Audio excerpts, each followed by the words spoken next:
A 62-year-old black veteran walked into the clinic complaining of memory issues, but the white doctor didn't even check his chart. "This is normal for your people, early onset dementia," he said while scribbling a prescription. No tests. No scans. But what the doctor didn't know. This man's daughter happened to be the director of the National Institute of Neurological Disorders. When she saw that diagnosis, something darker than rage flashed in her eyes. What she did next would send shockwaves through the American healthcare system forever. Marcus Johnson was no stranger to injustice. 62 years old. Black. Vietnam veteran. Former high school teacher. A man who believed that if you worked hard, stood tall, and looked people in the eye, eventually they'd at least stop seeing you as a problem. But these headaches were different. They split his skull like an ice pick. His memory glitched, keys misplaced, conversations derailed. One day, standing where he used to teach, retirement hadn't softened the habit, he blanked on how to spell education. That's when the fear set in. White Oak's medical center gleamed with chrome and glass. Marcus sat in the waiting room, gripping his insurance card, sweat darkening the edges. The white patients didn't stare, just that flicker of "Why are you here?" When the nurse finally called him, Dr. Gregory Larson didn't look up from his screen. Symptoms? Flat, like addressing a vending machine.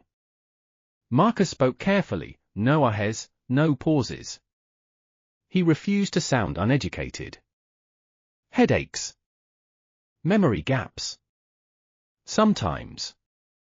Fog, like I'm underwater. Larson sighed. Then finally looked at him. Cold blue eyes scraped over Marcus's dark skin, his thrift store blazer, the shrapnel scars on his hands. Da Nang, 72. At your age. A smirk. Your people tend toward early dementia. His pencil tapped the desk, a nail in a coffin. But, Marcus swallowed. Could we run tests? An MRI? Larson was already typing. Don't waste our resources. Marcus walked out. Your people. No yelling. No scene. Just his truck's review mirror reflecting a black man erased from the roster of worth treating. But deep under the shame, a spark. The same one that kept him alive in the jungle. The one that made his little girl, Naomi, become the kind of doctor who'd burn this place down. He dialed. Naomi. I need you. Naomi Johnson didn't cry. Didn't scream. She froze. The phone burned against her ear as her father's voice, steady, calm, the same tone he'd used when she'd skinned her knee at 5. No tears, sunshine. Scars mean you survive. Said, doctor says it's dementia. And her neurosurgeon's brain, honed by a decade of split-second decisions, blue-screened. Dementia. In her father. No labs. No NI. No goddamn differential. Her grip cracked the phone case. Dad. Her voice was scalpel sharp. What did you eat for breakfast yesterday? Pause. Eggs and bacon.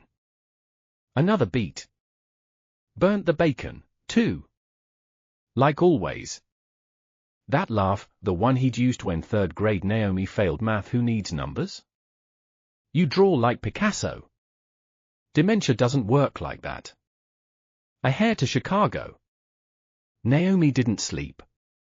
The stats blazed behind her eyelids, 42%, black patients denied pain meds more than whites 28%, psychosomatic stamped on their charts 100%, her fury if that motherfucker Larson eyeballed the diagnosis. White Oaks Medical.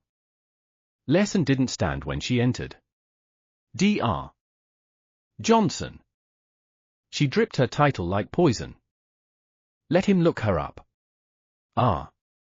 Mr. Johnson's daughter. Smug, like humoring a tantrum.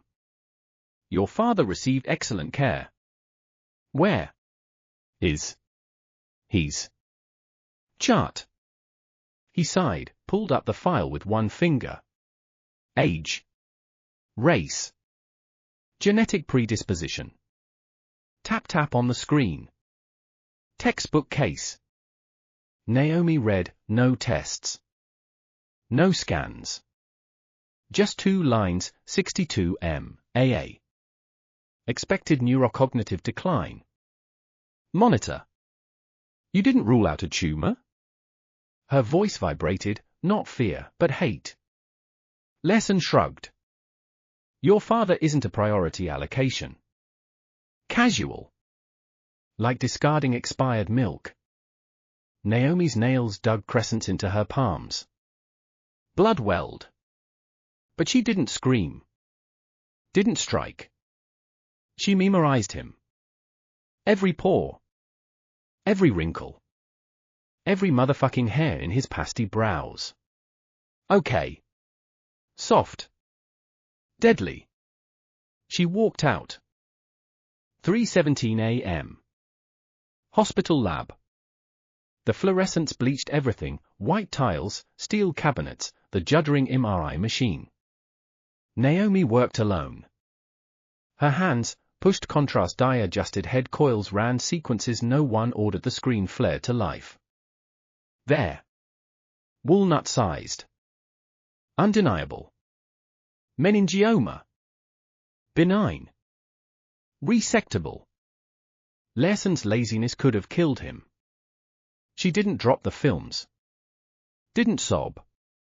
Just pressed her palm to the monitor, a daughter's touch through cold glass. Then she hacked the system. First, surgical precision, Larson plus dementia plus black patients 47 hits. 47 black bodies denied even basic EEGs. 47 carbon-copied notes, age-related cognitive decline. Symptom management only. No labs. No scans. But the smoking gun? An internal memo, cost reduction priority, Group G3 black, 60 plus. Clinical observation often suffices over imaging. Signed, G. Larson, Dept. Chair. Naomi leaned back. One word pulsed, murderer. Not malpractice. Policy. She speed-dialed, NEJM editor, Jim? I'm torching Hopkins' sacred cows. HHS lawyer, build a Title VI case. Racialized negligence. Fellow, slideshow ready by 7 a.m. Stats plus 47 faces. Her keyboard clicked like a firing pin. American Neurological Association Annual Meeting, Boston Convention Center, 9:32 a.m. The hall hummed with 3,000 white coats, Rolex watches, and the clink of $8 conference coffee. Naomi stood backstage, flipping through her black binder of war, 47 medical charts. Larson's leaked Slack messages before-after photos of her father's surgery. Her hands didn't shake. The announcer boomed, Dr. Naomi Johnson, Chief of Neurosurgery at Johns Hopkins. Polite golf clap applause. They thought this was another boring keynote about tau proteins. Her clicker flashed. Slide 1, Larson smug LinkedIn headshot in his lab coat. This man misdiagnosed 47 patients last year. Beat. All black. A rustle of lanyards in the crowd. Slide 2, zoomed-in chart note, typical racial cognitive decline. Imaging unjustified. Someone choked on their Starbucks. Then came the kill shots, graphs, black patients 10x less likely to get MRIs, audio clips, these ghetto grandpas always cry tumor.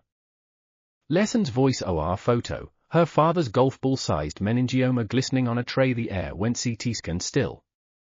Final slide, HHS disciplinary notice with blood-red stamp, G. Larson, medical license revoked.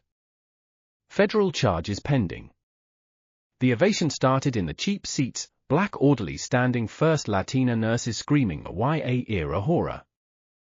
Med students filming on iPhones. By the time it reached the front row department chairs, Larson sat third row center, whiter than a radiology board. Post-event scrum, a Fox News-looking guy knotted tie too tight shoved a MIC, Why air dirty laundry publicly? Naomi locked eyes with every camera, because the next lesson special could be your daddy's death certificate.